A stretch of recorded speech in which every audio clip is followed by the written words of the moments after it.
Why Right. don't you like one time per week training So, frequencies? so I go back. I wrote an article about this like a million years ago, like everything I wrote about. And at the time, the data seemed to support, and this again came from the Wernbaum analysis, that twice a week was the optimal frequency for hypertrophy compared to like one or three when he examined the data.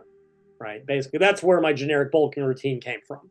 He showed that 40 to 70 reps per workout twice a week was about optimal. And if you go through and math out that workout, that's pretty much where that comes from. So then we get into the more recent data on frequency that, depending on how you parse it, there's two problems because, again, all the studies tend to have confounds. So in many studies, when they increase frequency, they increase the volume. So if you see more growth, is it because they increase the frequency or is it because they increase the volume, right? We've got two variables now. High frequency is superior if you don't match volume because they're doing more total sets within some range. If you match volume, there doesn't seem to be a superiority of any frequency, that one time a week is as good as anything else. I get why they do that for science, right? You have to limit variables. But the study designs, and I did a big article on my website about this where I pulled them all out. Again, it gets back to the meta-analysis thing. You take 12 different colors of paint and you throw them together and you pretend they're all gray. Because there were sort of three groups of studies. One were super low volume. It was shit like 3 sets once a week versus 1 set 3 times a week. Fascinating stuff. Don't care. I don't see how this is relevant to modern training volumes. We had others that used shit like 10 sets once a week versus 2 sets 5 times a week. Fascinating. Irrelevant to what we're discussing. Then there was the impossible studies. There was the Brigado study that claimed to do 16 sets to failure on a 1 minute rest interval twice a week. I call that the impossible study because show me eight sets of 10 squats on 1 minute, followed by 8 sets of 10 leg extensions on 1 minute to failure. I want to see it. And then there was a couple studies where actually lower frequency was better. It was a different analysis. I looked at like 4 different meta-analyses, and they kind of changed subtly as they went because they were including different sets of data. And what you found was that with very low volumes of training, lower frequency was actually better. And I want to look at this sort of hypothetically because there was a paper that came out and it was very hypothetical. And I think it hasn't really been examined in detail. And I'm going to, since as much as I'm going to bring up James Krieger's Volume Bible, which is not a pretentious name at all. And I think Chris would probably agree with this on some fundamental level. And the idea of the paper is that there is probably some upper limit of per workout volume above which there is no further stimulus, right? So there is some point above which you are wasting sets. Now, we don't know where it is because they've only tested lower volume, right? We know that 3 sets will stimulate muscle protein synthesis more than one. I think somebody did 6 versus 3, but don't swear me to that. But there's got to be an upper limit that either that the muscle becomes refractory to stimulus. Now, we know this happens to other tissues, right? With bone, once you've loaded a bone impact like 20 times, it becomes refractory to further stimulus. You can do 100 more loading cycles. It won't make a damn difference.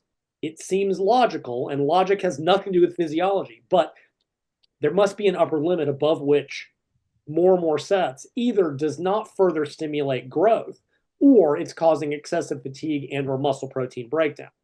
But we don't know where that is. So what this paper argued, this theory paper, was that if we assume that's true, that means that any sets above this upper limit are wasted. So for a given weekly volume, right, those sets would be better put on another day. But this only is going to apply to higher volumes. Okay, now at the same time, so let's say we'll assume there's an upper limit, but there may be a lower limit as far as generating an optimal stimulus. Now, the Wernbaum analysis doesn't actually support that. 1 set stimulated growth. But again, without pulling every study, maybe that was an untrained, I don't know. I didn't ever unfortunately, the way he did the paper, you couldn't tell which data points came from which studies.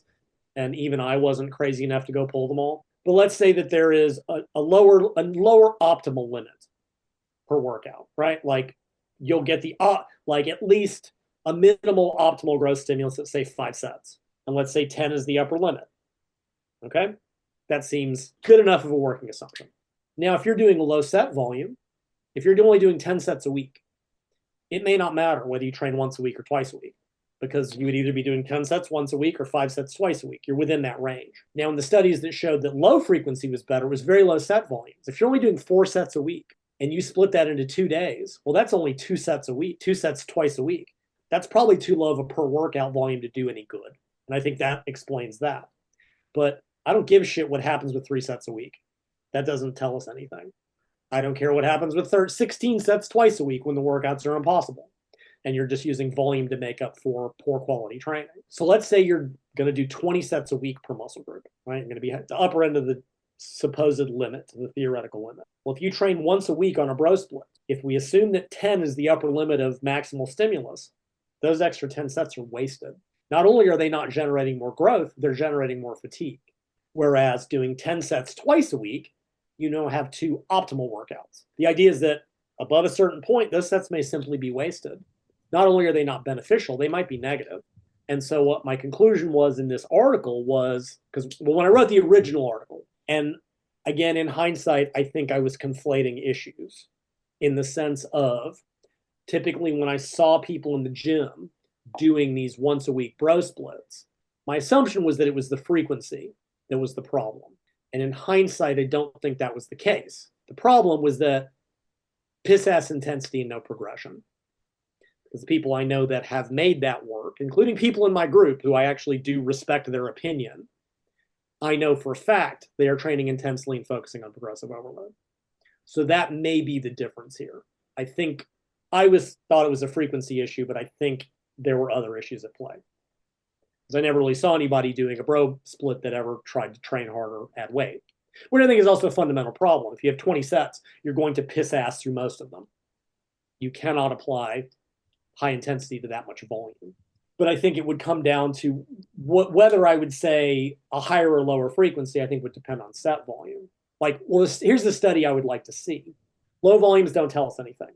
3 sets once a week versus 1 set 3 times a week, who cares? At 20 sets, I would predict that 20 sets once a week would be inferior to 10 sets twice a week. 2 workouts of 7 sets and 1 workout of 6, would that be better than 10 twice a week? I don't know. At this point, we're in an optimal, 2 workouts of 10 is in the optimal range. 3 workouts of 6 and 7 is in the optimal range. Like, let's say we're doing 12 sets. 12 sets once a week, in theory, has 2 wasted sets. I would expect 6 sets twice a week to be superior. But would 4 sets 3 times a week be better? I doubt it, because now we've dropped below a supposed optimal minimum. And we're just on physiology here. We also get into the practical issues of it can't be programmed. That is the problem with high-frequency bodybuilding. It's one thing to go, I'm going to squat 3 times a week. That's one movement.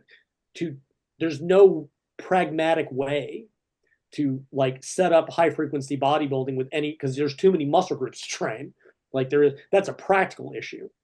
But I think the way the studies have been designed, the volume's either too low or, okay, great, we compared 1 day a week to 5 days a week. That's not the comparison I'm interested in. Okay, would maybe 20 sets once a week versus 4 sets 5 days a week?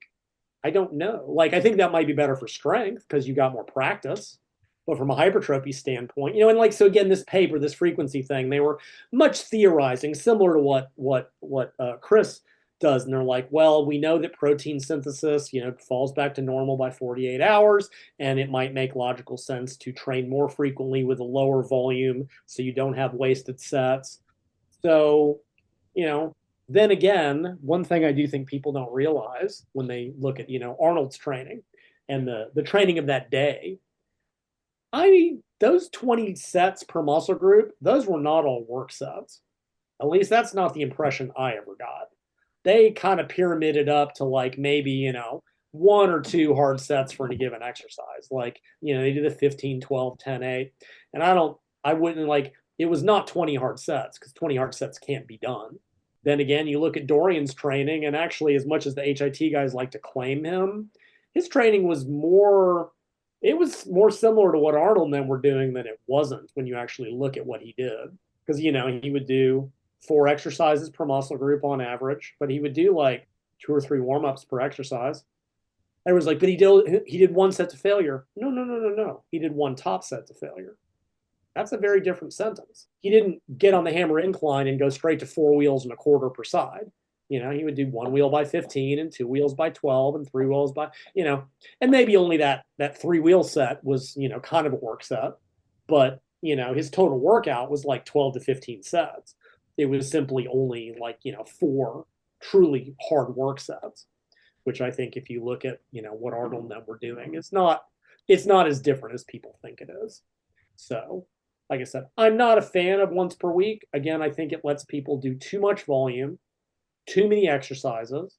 And maybe I should ask the guys in my group that I know have used it. Like, I should see exactly how for all I know, they're just doing 10 hard sets and making intelligent exercise selections, but I don't know exactly what they're doing. But I think in general, I just prefer that because then you had HST, right, which is like 3 times a week. And Brian traded frequency for intensity because most of those workouts are very submaximal. Only the 6th workout of every 2 weeks is an all-out workout, right? Once a week trains volume for frequency. My generic bulking routine, I just split the middle. I'm like, rather than once a week, all the volume, 3 times a week with moderate volumes, twice a week, mid-range volumes, not too failure, not too far away from failure. It was a very split the middle kind of thing.